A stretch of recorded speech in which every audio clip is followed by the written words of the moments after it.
Jadi sehingga nanti hasil akhirnya ketika kita menggunakan usability testing untuk evaluasinya, teman-teman di sini sebetulnya menguji kebergunaan dari desain yang kita buat atau produk yang akan dibuat sudut pandang real usernya. Nah, dalam pembuatan user research gitu ya, user research di sini tidak sama dengan usability testing. Nah, user research itu cakupannya sangat luas. Kemudian usability testing ini hanya satu bagiannya gitu ya. Jadi usability testing merupakan bagian dari user research. Nah, kalau ditanya apakah sama user research dengan usability testing, nah user research tersebut cakupannya sangat luas. Jadi bukan hanya usability testing saja. Sehingga kalau ditanya apa kaitannya usability testing dengan user research, usability testing adalah bagian kecil dari user research itu sendiri. Nah, baru kita masuk mengenai data kualitatif dan data kuantitatif. Nah, ada dua jenis data yang akan kita gunakan nantinya gitu ya dalam sebuah penelitian umum gitu ya. Penelitian apapun itu kita menggunakan dua jenis data. Data yang pertama yaitu data kualitatif. Nah, kualitatif yaitu kita quality gitu ya. Kualitatif, quality, kalau bicara quality berarti kualitas gitu ya. Jadi secara gampangnya definisinya kualitatif itu kualitas. Bagaimana orang menilai sebuah kualitas gitu ya? Itu sangat sulit gitu ya. Biasanya dilakukan dengan in-depth interview karena kita bisa menginterview orang bagaimana kualitasnya gitu ya. Kemudian observasi langsung atau fokus group discussion. Jadi mengundang beberapa pengguna, pakar dan lain sebagainya. Misalkan ini dikumpulkan di sebuah ruangan, kemudian berdiskusikan, kemudian mencari tahu gitu ya. Bisa berdiskusi kira-kira sistem yang saya bangun ini desainnya apakah sudah sesuai atau belum. Nah, di situ kita akan mendapatkan jawaban sebuah data kualitatif. Nah, karena dia berbasis pada quality gitu ya. Nah, riset berbasis jawaban verbal dari pemahaman user akan suatu hal gitu ya. Sehingga di situ kita akan bagaimana aplikasi yang saya buat gitu ya. Jadi jawabannya bagus, kurang bagus, tidak bagus dan lain sebagainya. Itu adalah sebuah jawaban yang bersifat kualitatif. Nah, itu bisa dicari dengan atau dikumpulkan dengan data. Itu in-depth interview, observasi, kemudian fokus group discussion. Nah, tentu fokus group discussion ini ada kriteria-kriterianya, misalkan harus mengundang berapa pakar, ahli di bidang yang berbeda, misalkan, sehingga di situ multidisiplin. Satu ada dari informatika, dua dari ergonomi, tiga dari bidang desain, empat dari programmer dan lain sebagainya gitu misalkan. Nah, sehingga muncullah data-data yang akan memberikan masukan ke kita sebagai developer eh, desain yang kita buat seperti apa, seperti itu. Kemudian yang kedua yaitu data kuantitatif, kuantitas. Ya, tadi kualitas, sekarang kuantitas.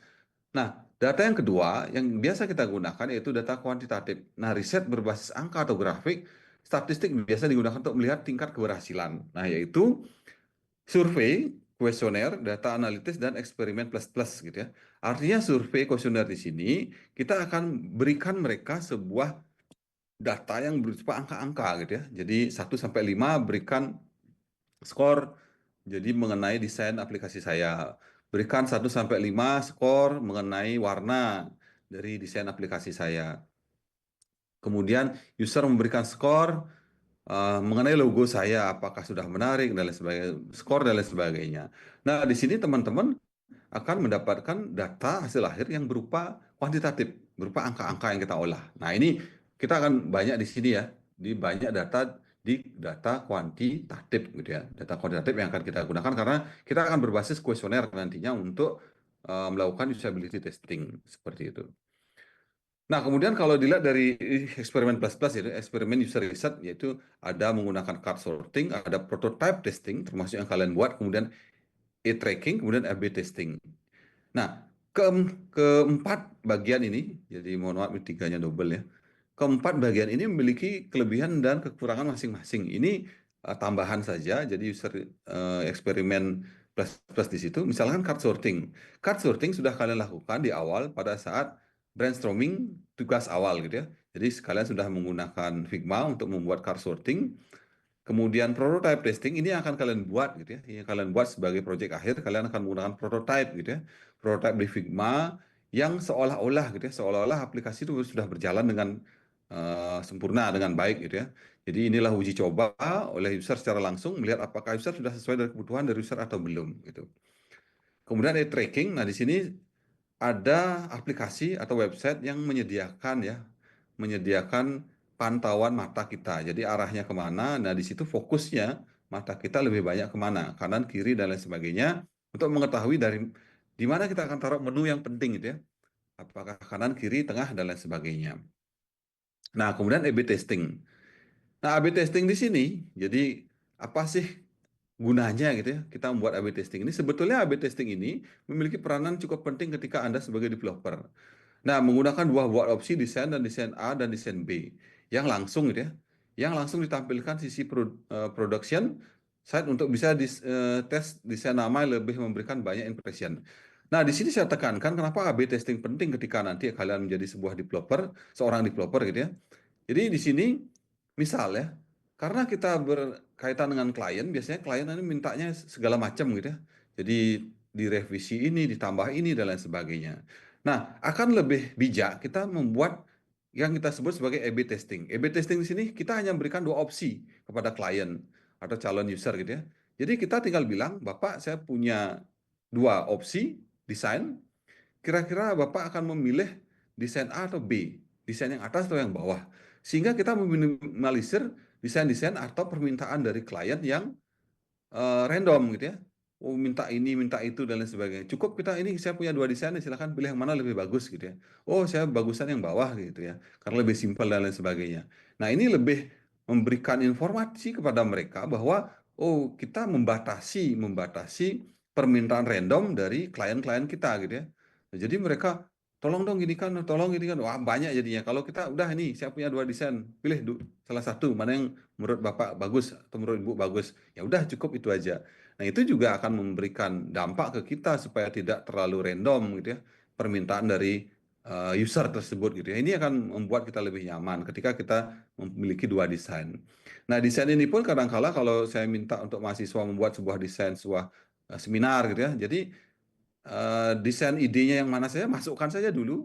Nanti pada saat kita rapat bahas, oh ini kita punya 4 desain, voting mana yang lebih bagus. Nih selesai gitu ya. Dibandingkan kita hanya satu, kemudian kita minta dia ngasih saran random gitu ya. Oh banyak banget jadinya gitu. Oh gini tambahin ini Pak, tambahin itu, tambahin ini. Wah banyak jadi. Jadi silakan nih saya punya dua pilihan, silakan pilih yang mana gitu ya. Nah mungkin kalau ada revisi sedikit ya boleh lah gitu ya, yang minimal gitu. Itu membuat kita lebih nyaman sebagai developer dibandingkan diberikan revisi-revisi yang banyak gitu ya. Nah, itu yang biasa saya lakukan. Nah, kemudian usability metric. Nah, teman-teman dalam usability metric kita akan melihat satu ukuran tingkat kegunaan yang dinilai. Nah, ini yang penting nih, teman-teman. Nah, ini biasanya teman-teman di TA pun masih bingung ya mengenai usability metric yang akan digunakan dalam pengujian evaluasi desain yang dia buat gitu ya. Jadi di sini melihat efektivitas, efisiensi, kemudahan, kepuasan dan lain kemudian dapat menggambarkan tingkat keberhasilan dari solusi desain. Nah, kelemahan kita di informatika kadangkala kita menguji sistem kita tanpa adanya bantuan alat statistik gitu ya. Artinya misal black box testing. Bukan berarti saya meremehkan black box testing, tapi dalam kaitan penelitian itu tidak masuk akal menurut saya yang membuat sistem juga menguji sistem gitu. Jadi kalian masak sendiri, coba makanannya sendiri gitu. Artinya jelek pun, asin pun kalian akan bilang enak gitu karena masakan sendiri gitu ya logikanya. Gimana hasil masakanmu? Lumayan gitu ya. Jadi karena kita masak sendiri malu mengakui kejelekan kita kan begitu logikanya. Nah, sehingga kita perlu pengujian yang saya rasa melibatkan tools atau alat statistik ya. Walaupun sederhana, tidak sulit banget gitu ya. Tidak akan memberatkan banget kalian ketika membuat uji statistik karena ini lebih akademis kelihatannya gitu. Sehingga lebih kelihatan penelitian yang sebenarnya walaupun dilakukan dengan metode statistik itu banyak sekali. Jadi ya ada yang paling sederhana, ada sulit dan lain sebagainya. Jadi bisa kita pilih gitu ya. Tidak harus yang rumit dan sulit gitu ya.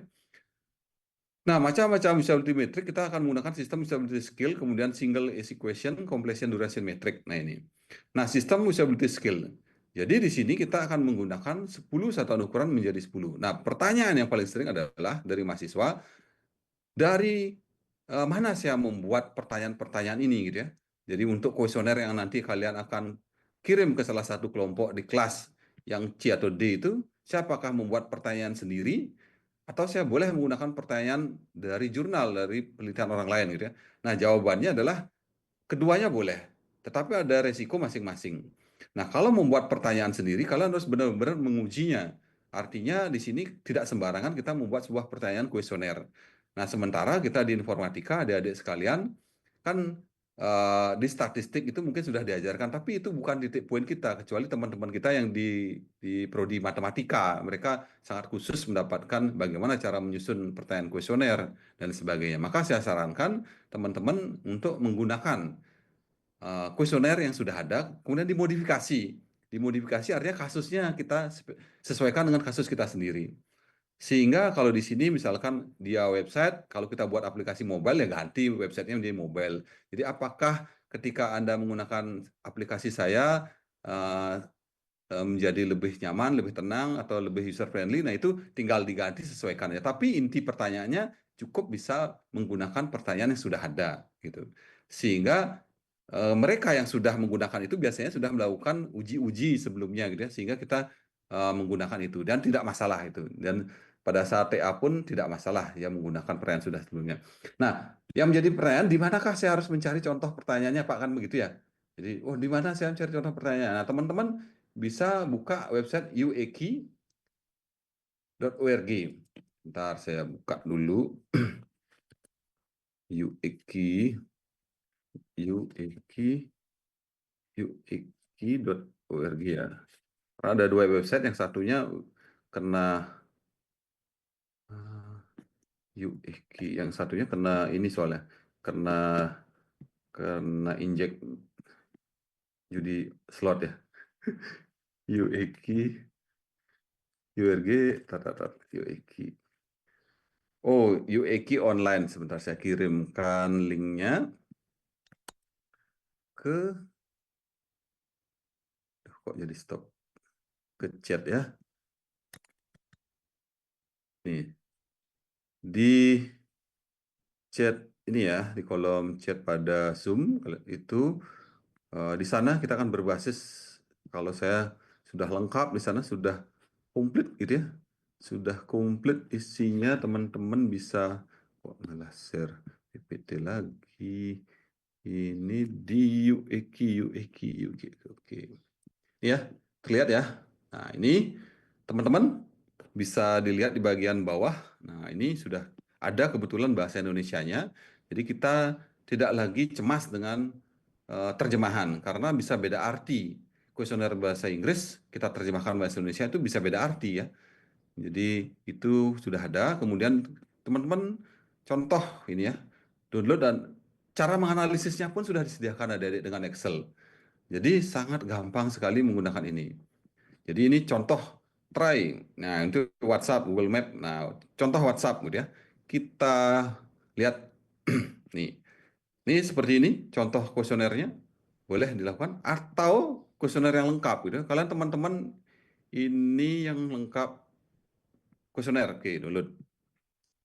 Short version dulu. Ada yang komplit. Inbox kuesioner PDF. Ini kalian buka, kemudian ada dalam bentuk Excel. Nanti ada bahasa Indonesia, banyak sekali jenis yang akan digunakan gitu ya. Jenis-jenis yang akan digunakan, model-model data yang akan digunakan. Jadi contoh seperti apa pertanyaannya gitu ya. Nanti juga saya akan bagikan jadi link apa ya namanya? Contoh-contoh pertanyaan yang ada di beberapa website, sebentar. Yang website yang bahasa Indonesia juga ada. Ntar saya lupa ini desain interaksi, perancangan desain ya, terlupa,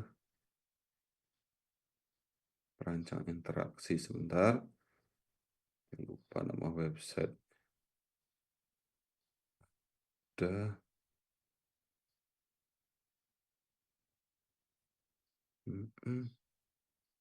Oke, copy, saya forward ke grup IMK IMKD. Oke, kemudian IMKC.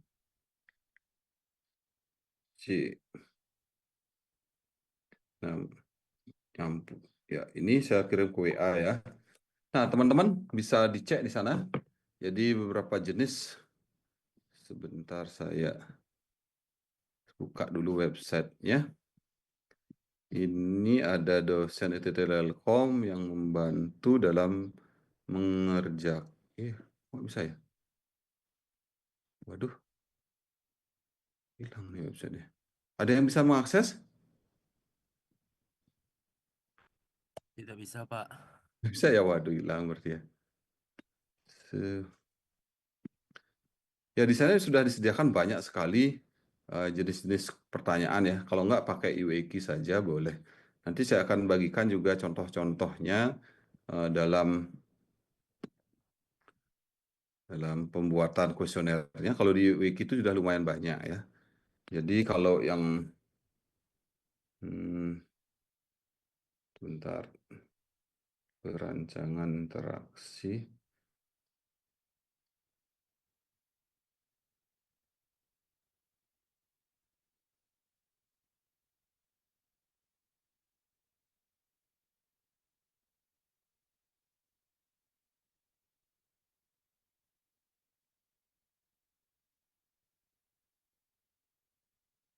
aktif websitenya ya.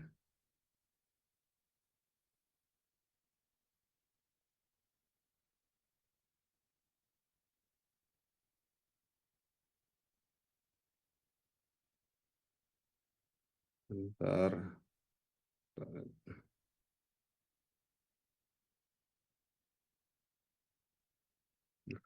Ya nanti coba di Wiki nanti saya kirimkan contoh yang bahasa Indonesianya. Kalau di Wiki itu udah ada kayaknya. Nah, UX itu User Experience Questionnaire. Nah, jadi sebelum kita melaunching sebuah produk gitu ya, kita harus melakukan User Experience Questionnaire ya. Jadi bagaimana pengalaman dari pengguna tersebut untuk menilai produk-produk yang kita gunakan. Atau teman-teman bisa mengambil dari jurnal ya, dari jurnal yang sudah pernah menggunakan Wiki. Jurnal saya juga sudah ada beberapa, ada metode SUS, ada metode yang lainnya banyak sekali jurnal yang membahas contoh-contoh pertanyaan kuesioner yang sudah ada. Nah, jadi saran saya teman-teman jangan mengcreate sebuah pertanyaan baru karena merepotkan gitu ya. Jadi cukup modifikasi dari pertanyaan yang sudah ada. Jadi apa titik ukurnya gitu ya? Yang penting ada 5, yaitu pertama yaitu certification, kedua error, memorability dan lain sebagainya. Ada 5 intinya itu terkait dengan standar ISO. Jadi jadi dalam pembuatan usability testing itu juga berdasarkan pada ISO, International Standard. Nah, jadi yang digunakan. Nah, kalau teman-teman bisa searching di Google ISO usability testing itu ada. Jadi apa saja komponennya itu 5, gitu ya. Nah itu nanti akan dibahas satu persatu, misalkan memorability terkait dengan bagaimana seorang menggunakan aplikasi kita, kemudian minggu depan pakai lagi, apakah masih ingat. Kemudian dari segi error, apanya saja yang error, kemudian ada efisiensi misalkan, dan lain sebagainya. Nah itu dalam pembuatan usability testing. Nah, saya lanjutkan untuk macam-macam usability ini juga single easy question. Nah, jadi kenapa dibuat seperti ini? Karena kalau kita di Indonesia cenderung biasanya memilih yang tengah-tengah atau netral. Misal, kalau saya balik lagi ke sini, atau nanti di uh, ya ini ya. Jadi ini misalkan kalian atau kita gitu ya, termasuk saya juga akan cenderung kalau diberikan kuesioner lebih mengarah ke angka 3. Nih, ini biasanya di sini pilih ini, ini gitu ya. Kalau ragu gitu ya, kalau ragu dan lain sebagainya. Nah ini suatu kelemahan dari pembuatan kuesioner yang menyebabkan hasilnya tidak valid gitu ya, tidak valid. Nah teman-teman bisa membuat seperti ini. Nah di sini mereka akan berpikir gitu ya, ini tengah-tengahnya yang mana gitu ya. Ya apakah 1 dari 7, tengah-tengah yang mana? Kalau saya memberikan bagus dikit, di berapa angka yang saya berikan? Apakah di sini, apakah di sini, atau di sini gitu ya. Nah, sehingga mereka akan berpikir sejenak, angka berapa yang saya berikan gitu ya. Jadi kita sebut sebagai single essay question. Nah, ini beberapa jenis yang bisa digunakan. Kemudian completion duration metric. Nah, dalam pengisian kuesioner juga harus diberikan durasi waktu. Nah, artinya berapa menit dan lain sebagainya supaya mereka juga tidak terlalu apa ya terlalu lama mengisi ya. Jadi ukuran keberhasilan penyelesaian waktu yang ditempuh untuk melakukan sebuah tugas itu sendiri. Nah, kemudian persiapan usability testing. Tentukan objek target user. Buat daftar pertanyaan skenario testing, tentukan UM metric yang digunakan, siapkan tools yang akan digunakan, siapkan ruang khusus untuk user. Nah, teman-teman nantinya ketika prototipe sudah selesai dan kalian menyebarkan kuesioner, nah teman-teman itu akan membuat dalam satu tools karena di sini online misalkan bisa menggunakan Google Form atau website-website penyedia form ya yang banyak beredar gitu ya. Artinya bisa menggunakan itu kemudian pertanyaannya diinputkan dan minta satu dua orang sampai 10 gitu misalkan untuk memasukkan eh, pengalaman mereka terhadap penggunaan prototipe yang sudah kita buat. Nah, kemudian di sini persiapan. Nah, berapa banyak gitu ya? Kalau skripsi paling banyak pertanyaan mahasiswa, karena mahasiswa itu kan ya sedikit ini ya, artinya kalau bisa sedikit kenapa harus banyak respondennya gitu ya. Mereka kan inginnya yang sedikit-sedikit aja biar gampang gitu. Itu pun teman mereka sendiri gitu. Nah, itu yang salah. Nah, kita harus punya dasar kenapa berapa jumlahnya. Di rumus statistik sudah ada bahwa jumlah responden berapa yang harus diisikan, kemudian dari populasi yang ada. Jadi misalnya kita menguji sebuah aplikasi yang akan kita gunakan di kampus. Jadi kita harus lihat populasinya. Kemudian baru bisa menghitung berapa sampel yang akan harus kita gunakan gitu ya. Nah, dalam beberapa pengujian gitu ya, usability testing di sini ada satu penelitian, satu buku gitu yang menyebutkan bahwa 5 orang cukup.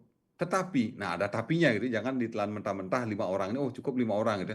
Nah, tetapi harus mewakili semua level yang ada gitu ya. Jadi targetnya semua terwakili. Misalkan untuk aplikasi umum, jadi 5 orang ini misalkan satu untuk anak SMP, satu untuk SMA, dua untuk kuliah, tiga untuk pekerja, dan lain sebagainya. Artinya semua kelimanya ini mewakili semua segmentasi user yang akan kita gunakan.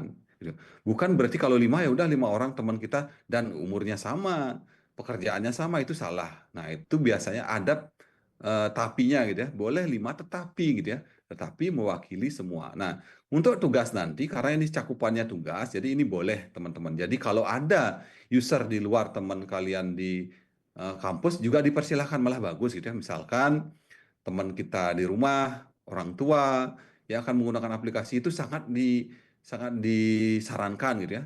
Kalau memang tidak ada, karena ini skupnya tugas itu diperbolehkan menggunakan. Tetapi untuk tugas akhir dan penelitian real seperti penelitian yang sebenarnya atau tugas akhir nantinya tidak boleh menggunakan kelimanya teman kita sendiri nggak bisa. Itu pasti bias hasilnya gitu ya.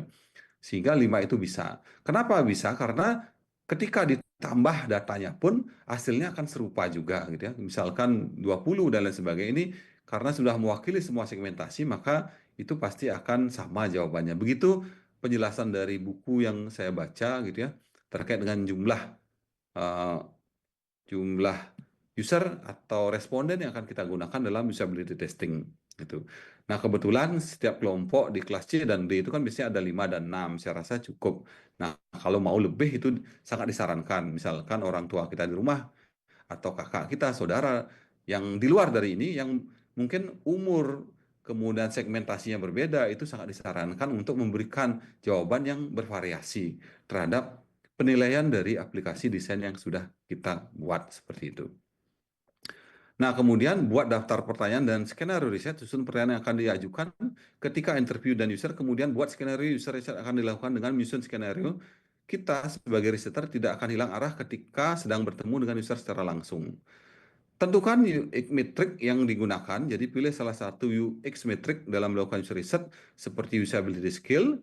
Jadi usability skill itu biasanya menggunakan 5 atau ganjil gitu ya. Jadi baik, sedang, buruk gitu, 3. Kalau mau tambah berarti 5, 7, dan lain sebagainya gitu. Kemudian siapkan tools dan lain sebagainya untuk digunakan. Nah, misal contoh, saya akan carikan jurnal saya misalkan. Jurnal Ability.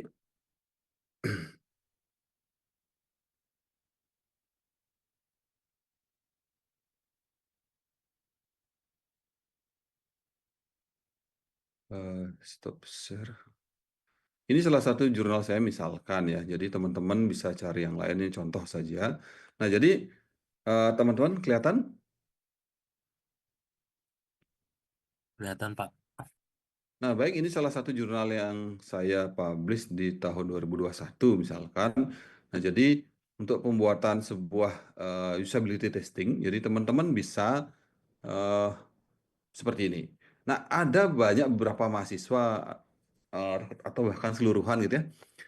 Jadi membuat pertanyaan tanpa mengkategorikan itu pertanyaannya yang mana gitu ya, seperti saya katakan tadi. Nah, terkait dengan ISO, karena saya merujuknya pada ISO gitu ya, standar ISO bahwa dalam pengujian usability itu minimal ada 5 komponen yang akan kita pecah gitu ya. Yang pertama learnability, kemudian memorability, efficiency, error, dan certification. Nah ini. Nah untuk pertanyaannya, di sini kalian yang modifikasi silahkan. Jadi menggunakan kuesioner yang mana, pertanyaan yang mana itu bebas. Jadi kalau mau menggunakan mengadopsi dari pertanyaan orang lain juga boleh silahkan gitu ya. Kenapa harus kita pecah-pecah pertanyaannya atau klasifikasikan berdasarkan 5 ini? Learnability, memorability, efficiency, error, dan certification. Karena kita ingin mencari tahu di sub yang mana yang lemah di desain kita gitu ya. Yang akan kita eh, perbaiki, modifikasi di iterasi kedua dalam sebuah desain. Nah, sehingga kalau lomba UI desain itu ditanya ini desain ini sudah iterasi keberapa? Nah, biasanya mereka jawab iterasi kedua, iterasi ketiga gitu ya. Karena mereka sudah melalui ini, perbaiki, lakukan lagi usability testing gitu ya. Karena di bagian kesimpulan, nah nanti hasil akhirnya diharapkan ada seperti ini. Di bagian mana sih dari desain kita yang paling rendah nilai usability testingnya. Kalau bagian saya di error, mungkin ada beberapa bagian karena aplikasinya mobile dan ada machine learningnya, nah, komputasinya di server, sering terjadi error di bagian audionya. Nah, sehingga errornya di sini sangat rendah sekali nilainya. Sehingga di bagian kesimpulan gitu ya, di bagian kesimpulan, jadi biasanya di sini kita akan sebutkan learnability tinggi, kenapa? Memorability nilainya sekian, kenapa? Errornya rendah, kenapa? Nah, itu yang menjadi kesimpulan nantinya yang akan kita sampaikan atau berikan saran nantinya gitu. Itu arahnya ke sana nantinya untuk bagiannya. Ini untuk eh, bagian validitas dan reliabilitas gitu maksud saya. Jadi bagian contohnya seperti itu. Nah, teman-teman juga bisa searching pada jurnal-jurnal orang lain terkait dengan ini. Yang jelas saya inginkan teman-teman membuat kuesioner yang mengklasifikasikan 5 ini. Jadi bukan digabung gitu ya, sehingga kita nggak tahu nih bagian mana yang nilainya rendah gitu ya. Jadi kadangkala teman-teman yang TA itu membuat kuesioner berbasis SUS ya, SUS gitu, dan tidak tahu nilai usability-nya berapa, 80% Pak. Oh bagus berarti. Tapi 80%-nya apakah seluruhan bagus atau ada komponen dari kelimanya ini yang memang kecil. Nah, itu yang ingin kita ketahui. Jadi bukan salah keseluruhan seharusnya menurut saya gitu ya. Sehingga kita tahu di bagian learnability-nya kah gitu ya. Kemudian di memorability-nya atau efisiensi atau error atau certification-nya. Yang mana yang akan memberikan gambaran kita bahwa itu yang akan kita fokuskan untuk diperbaiki di iterasi berikutnya pada desain yang kita buat seperti itu.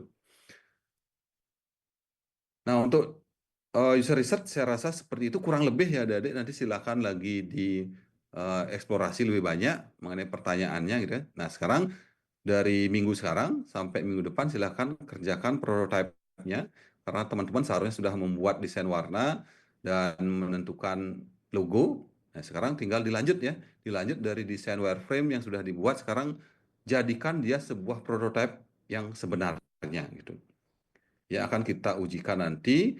Jadi kita masih punya waktu lagi 3 minggu.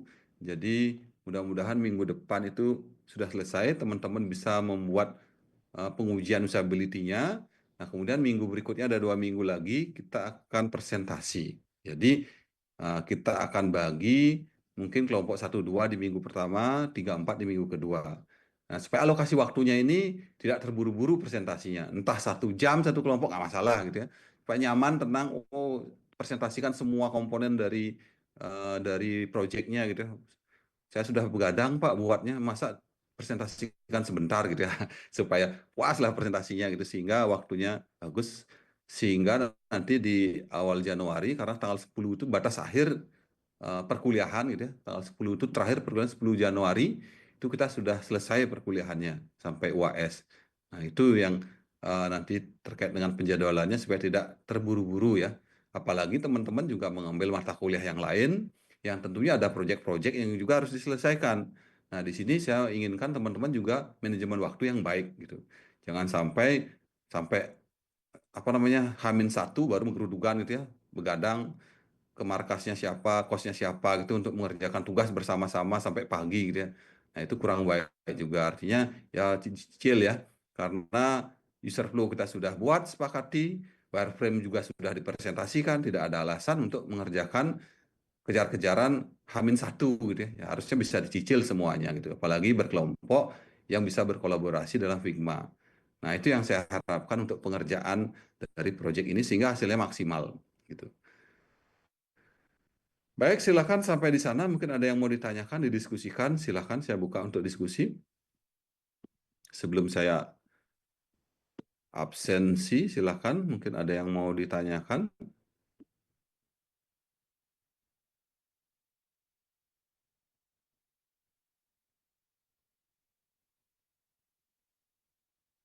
Silakan. Saya izin Jika bertanya, Pak. tidak, saya absen ya sambil. Ya, silakan, silakan. Untuk nanti presentasinya, kita hanya mempresentasikan secara demo atau melalui PPT kayak gitu, Pak? Eh, untuk hasil usability testing, ada dua yang akan dipresentasikan, adik-adik. Pertama, usability testing. Nah, itu usability biasanya lewat PPT atau Excel boleh. Mau pakai Word boleh. Nah, untuk prototype-nya itu pakai Figma. Oh, baik, Pak. Ya, Berarti tidak jadi di coding, hanya dari Figma ya, Pak ya? ya dari Figma aja. Jadi karena kita interaksi masuk komputer, jadi nggak masuk codingannya ya. Jadi hanya prototype pada desain saja. Ah, ya, baik, Pak. Ya, Terima terima kasih, kasih. Pak. Yang lain? Pak izin bertanya, Ya, silakan. terkait laporan itu bagaimana nih Pak? Kemarin kan Bapak Laporan. ada sebut Oh, betul ya. ini. Laporan itu juga nanti dikumpul di akhir ya. Dikumpul di akhir pada saat presentasi, bawa laporannya ke saya, kemudian dipresentasikan. Seperti itu teknisnya. Untuk format laporan itu sendiri itu seperti biasa apa gimana nih Pak? Seperti Apa biasa, nanti mungkin saya berikan contohnya ya, contoh laporan akhirnya. Jadi dirangkum lagi, dikumpulkan tuh dari tugas pertama sampai pembuatan prototipe. artinya kayak point-point itu juga dimasukkan di laporan? Betul, semua semua. Ada linknya, cantumkan linknya dan semuanya. Dari PowerPoint kemudian sampai nanti prototipe. Artinya laporan itu selesai harus pas kita presentasi ya Ya, Pak? betul sekali. Pada presentasi sudah selesai. Oh, baik, terima kasih Pak. Ya pokoknya gini aja nanti kita lihat waktunya kalau memang memungkinkan, kalau tidak nanti presentasi di awal Januari memang. Kita masih punya waktu kok di Januari gitu ya. Artinya juga tidak terburu-buru, teman-teman juga mengerjakannya. Nah, tapi kalau saya berikan banyak waktu luang juga teman-teman juga seperti moto yang saya bilang gitu ya. Kalau ada hari esok kenapa mesti sekarang gitu ya. Jadi nggak akan mengerjakan kalau nggak kepepet baru mengerjakan gitu. Itu takutnya kalau terlalu banyak waktu. Nah, saya rasa skemanya rencananya ini kan tanggal 10 ya. Minggu depan itu kalian masih punya waktu sekali untuk melakukan user research gitu. Nah, kemudian tanggal 24 sudah Christmas gitu ya. Nah, takutnya kalau di hari Senin apakah masih ada waktu? Kalau masih ada waktu, mari kita presentasikan gitu. Kalau tidak, ya berarti di tanggal 30 kita akan presentasikan gitu. Jadi supaya tidak hasilnya jelek juga nanti prototipenya gitu karena kita masih punya tanggal 6 juga ada. Itu bisa kita gunakan nantinya. Tapi saya minta kan ada 2 minggu gitu ya. 2 minggu berarti antara tanggal 30 dan tanggal 6 presentasinya gitu. Jadi minggu depan tanggal 16 itu kalian akan melakukan user research. Nah, kalian akan menampilkan pertanyaan-pertanyaan dari kuesioner, kemudian tanggal 16 itu baru distribusikan pertanyaannya gitu. Kemudian di tanggal 30 atau tanggal 23 sebelum Christmas itu kalian sudah menampilkan hasil user research-nya. Nah, bisa di tanggal 30 itu kalian presentasikan untuk eh, apa namanya? Kelompok yang pertama gitu ya. Artinya entah dua kelompok siapa gitu ya. Dan dilanjut di tanggal 6 juga bisa gitu. Tetapi semuanya harus sudah mengumpul, jadi jangan harap kelompok yang minggu kedua presentasi, ngumpulnya juga minggu kedua. Enggak, mereka akan ngumpul bersamaan supaya adil gitu ya. Walaupun presentasinya belakangan di minggu berikutnya, tapi mereka harus ngumpul secara bersamaan. Seperti itu, supaya adil gitu ya.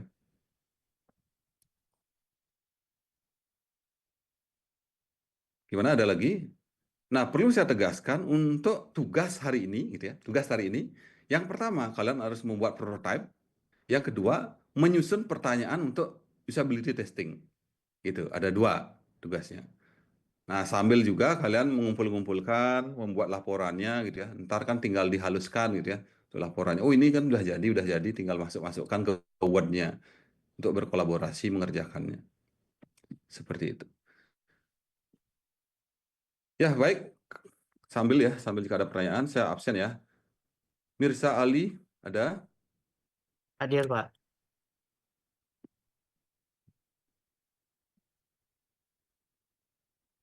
Made Aditya, Kadek Prince. Hadir, Pak. Made Aditya, Hadir, Pak. Dewa Ayu, Hadir, Agung, Pak. Hadir, Pak. Mutia Tri Ayu, Hadir, Pak. Gusti Ayu Riani, Saya hadir, Pak. Intan Dea, Hadir, Pak. Putu Satria, Hadir, Pak. Angelio Asa Triatma, Hadir, Pak. Hadir.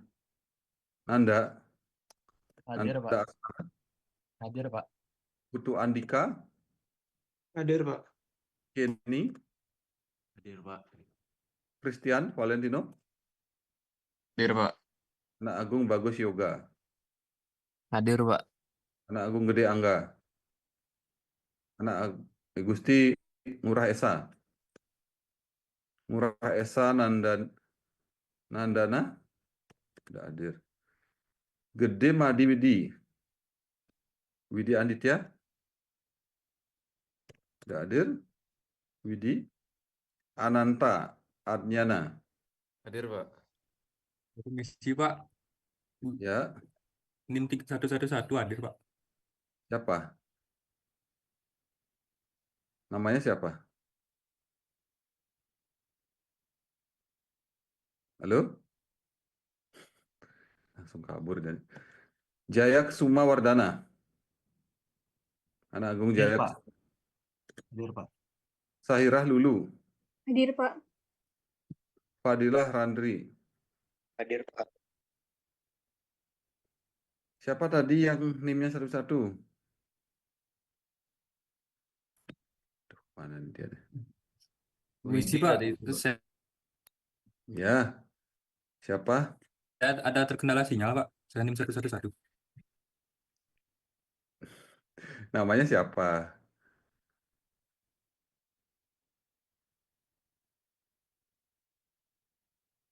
Saya NIM 111 atas nama Widya Nitya Pak. Gitu dong. Ya, lanjut kelas D.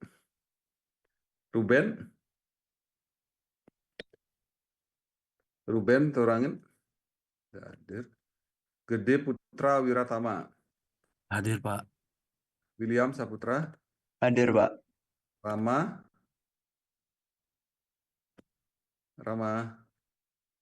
tidak hadir.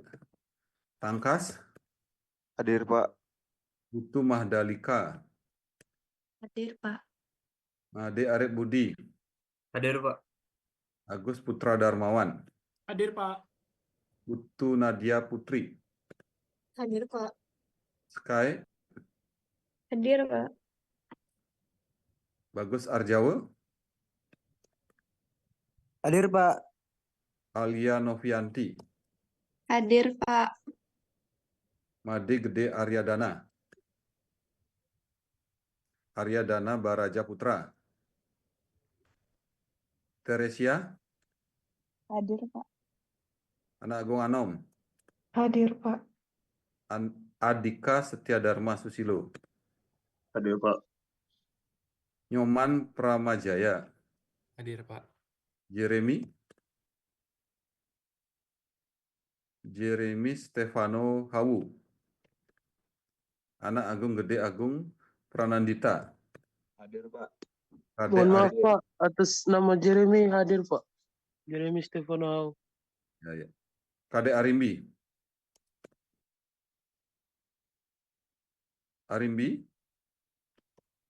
Cahaya, halo Cahaya, hadir. Iya, hadir, Yandi, Pak. Yande Pramana Yustika. Yandi hadir, Pak. Satya Arjana. Hadir. Benedictus Silaban.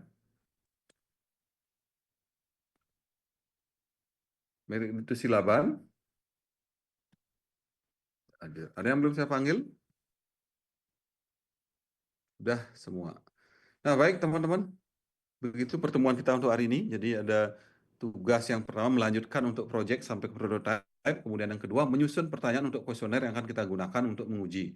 Ingat kuesioner itu terdiri dari 5 komponen, yaitu certification, error, dan lain sebagainya. Itu bisa kalian cari referensi dimanapun juga boleh.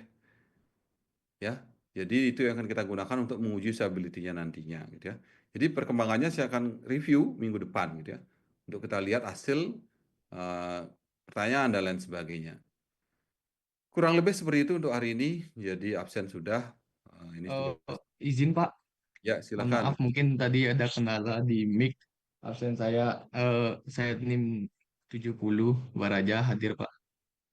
Kelas D. kelas D. Baraja. Iya Pak, ada kendala mic, settingan mic-nya. Ya, ya. Baik, Terima kasih, Pak. ada lagi yang belum? Sudah, ya. Baik, jika sudah, mohon maaf adik-adik untuk waktu perkuliahannya pindah ke hari Selasa secara online karena kemarin saya ada kegiatan yang tidak bisa ditinggalkan.